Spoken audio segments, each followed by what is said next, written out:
Hello guys, രാവിലെ തന്നെ പൊതിച്ചോറ് ഉണ്ടാക്കുന്ന തിരക്കില്ലാട്ടോ. ഞങ്ങൾ ഇന്ന് പെണ്ണുങ്ങളും കുട്ടികളും ഒന്ന് കറങ്ങാൻ പോവുകയാണ്.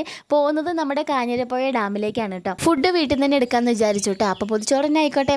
ചോറ്, പയറുപ്പേരി, മീൻ വറുത്തത്, ചുട്ടരച്ച ചമ്മന്തി, സുർക്കയിലിട്ട അരിമുളക്, ഓംപ്ലേറ്റ്, അച്ചാർ. കാണുമ്പോൾ തന്നെ കൊതിയാവുണ്ടല്ലേ. പിന്നെ എൻ്റെ കുട്ടന്മാർക്കും കുഞ്ഞ് പൊതിച്ചോറ് ഉണ്ടാക്കുന്നുണ്ട് കേട്ടോ.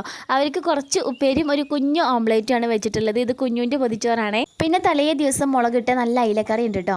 മേമയും കുട്ടികളും റെഡി ആയിട്ട് വന്നു. ഞങ്ങളെല്ലാവരും കൂടെ സ്റ്റോപ്പിലേക്ക് പോയി. അവിടെ എൻ്റെ കസിൻ സിസ്റ്ററും അമ്മയും കുട്ടികളും ഉണ്ടായിരുന്നു കേട്ടോ.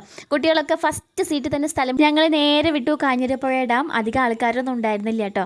വെക്കേഷൻ തീരാറായല്ലോ. അങ്ങനെ ടിക്കറ്റൊക്കെ എടുത്തിട്ട് ഞങ്ങൾ അകത്ത് കയറി. 2-3 തവണ വന്നതുകൊണ്ട് വലിയതൊന്നും തോന്നിയില്ല കേട്ടോ. പിന്നെ എല്ലാവരും കൂടെ ഒരു രസമല്ലേ. ഞങ്ങൾ കല്യാണം കഴിഞ്ഞിട്ട് ഞങ്ങളുടെ ഫോട്ടോഷൂട്ടൊക്കെ ഇവിടെ വെച്ചിട്ടായിരുന്നു കേട്ടോ. നേരെ ഡാം കാണാൻ കേട്ടോ ആദ്യം കയറിയത്. അവിടുന്ന് ദൂരേക്കും താഴത്തേക്കൊക്കെ നല്ല രസമുണ്ടായിരുന്നു കാണാനായിട്ട്. അവിടുന്ന് നേരെ ഞങ്ങൾ പാർക്കിലേക്ക് ചാടി. അവിടെ കുട്ടികൾ കുറേ നേരം കളിച്ചു. പ്രത്യേകിച്ച് അർജുന് ഇങ്ങനത്തെ സംഭവങ്ങളിൽ കയറി കളിക്കുക എന്ന് പറഞ്ഞാൽ ഭയങ്കര ഇഷ്ടമാണ്. ഞാനും അമ്മയും കുറച്ചൊരു ഊഞ്ഞാലിലൊക്കെ ഇരുന്ന് ആടി. അപ്പോഴേക്കും അവൻ ബോട്ട് കണ്ടു കേട്ടോ. എന്നാൽ പിന്നെ അതിലൊന്ന് കയറാമെന്ന് വിചാരിച്ചിട്ട് എല്ലാവരും അതിലൊന്ന് കയറ്റി. അപ്പോൾ കുഞ്ഞുമണിക്ക് ഒറ്റയ്ക്ക് തന്നെ കയറണം. അവനതിൽ കയറില്ല എന്നാട്ടോ വിചാരിച്ചത്. പക്ഷേ മുട്ടക്കുട്ടി തുഴഞ്ഞു പോകണ്ടായിരുന്നു കേട്ടോ. ആ കളിയൊക്കെ കഴിഞ്ഞിട്ട് കയറിയപ്പോഴേക്കും ഒരു അടിപൊളി മഴ കേട്ടോ. ആ ഗ്യാപ്പിൽ ഞങ്ങൾ ഒരു ഐസ്ക്രീമൊക്കെ കഴിച്ചു. മഴ മാറിയപ്പോൾ വീണ്ടും കളിക്കളത്തിലേക്ക് ഇറങ്ങി. ചാടി മറയിലും തലകുത്തി മറയിലും. അതിലും ഞങ്ങൾ ഒട്ടും ബാക്കിലല്ല. കുറേ നേരം ഇവരുടെ അഭ്യാസം കണ്ടുകൊണ്ടിരുന്നേ. പിന്നെ സമയമായപ്പോൾ ഞങ്ങളൊരു കൂടാരത്തിൻ്റെ ഉള്ളിൽ കയറിയിട്ട് ഞങ്ങൾ ഭക്ഷണം കഴിക്കാനിരുന്നേ.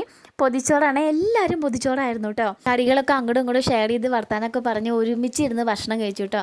പിന്നെ പൊതിച്ചോറിനെ പറ്റി പറയണ്ടേ, നല്ല രസമുണ്ടായിരുന്നു. ഞാൻ ഇത്രയും കറികൾ കൂട്ടിയിട്ട് ആദ്യമായിട്ടാണ് കേട്ടോ പൊതിച്ചോറ് കഴിക്കുന്നത്. പിന്നെ ഒറ്റയ്ക്ക് കഴിക്കാത്ത ആൾക്കാരൊക്കെ മടമടാന്ന് കഴിക്കുന്നുണ്ടായിരുന്നു. അർജാണേ. ഇനി നാളെ കറങ്ങാൻ വരുമ്പോഴും അമ്മ പൊതിച്ചോറ് തന്നെ ഉണ്ടാക്കണം എന്നൊക്കെയാണ് കേട്ടോ പറഞ്ഞിട്ടുള്ളത്. ഇങ്ങനെ കാഞ്ഞിരപ്പുഴ ഡാമും കണ്ട് ഫുഡും കഴിച്ച് പുറത്തിറങ്ങിയപ്പോൾ ഒരുപാട് സമയം ഇനിയും ബാക്കിയുണ്ടായിരുന്നു കേട്ടോ. എന്നാൽ പിന്നെ നമുക്കൊരു സിനിമ കണ്ടാലോ എന്നായി. അങ്ങനെ ഞങ്ങൾ നേരെ വിട്ടു മണ്ണാർക്കാട് ഓക്കാസ് തിയേറ്ററിലേക്ക്. അവിടെ എത്തിയപ്പോഴോ തിയേറ്ററിനകത്ത് ഞങ്ങളെ കൂടാതെ ഒരു മനുഷ്യൻ്റെ കുട്ടി ഉണ്ടായിരുന്നില്ല. അതുകൊണ്ട് തിയേറ്റർ ഞങ്ങൾ അങ്ങ് എടുത്തു.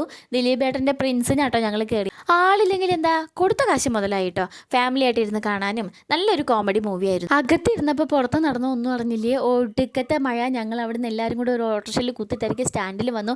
അവിടുന്ന് നേരെ കടമ്പപ്പുറത്ത് വന്ന് ഇറങ്ങിയിട്ടോ. അവിടെ എത്തിയപ്പോൾ എല്ലാവർക്കും ഓരോ ചായ കുടിക്കണം. നേരെ ഞങ്ങൾ പാരമൗണ്ടിൽ കയറി. കുഞ്ഞുമണി കാര്യമായിട്ട് എന്തോ ഓർഡർ ചെയ്യാനുള്ള പരിപാടിയിലാണ് കേട്ടോ. അതിന് മുന്നേ ഞങ്ങൾ എല്ലാവരും ഓരോ പപ്സും ചായയും പറഞ്ഞു. അത് പപ്സ് വന്നപ്പോൾ കുഞ്ഞുമണിക്ക് പഴംപൊരി മതി. അപ്പോൾ അവനത് വാങ്ങിച്ചു കൊടുത്തു കേട്ടോ. അങ്ങനെ ഞങ്ങൾ എല്ലാവരും ചായ കുടിച്ച് അവിടെ നിന്ന് ഇറങ്ങി. എല്ലാവരോടും ബൈ ബൈ പറഞ്ഞു. അപ്പോൾ ഈ വർഷത്തെ വെക്കേഷൻ അടിച്ചുപൊളി ഇവിടെ അവസാനിച്ചിരിക്കുന്നു. അടുത്ത വീഡിയോയിൽ കാണാം. ടാറ്റാ.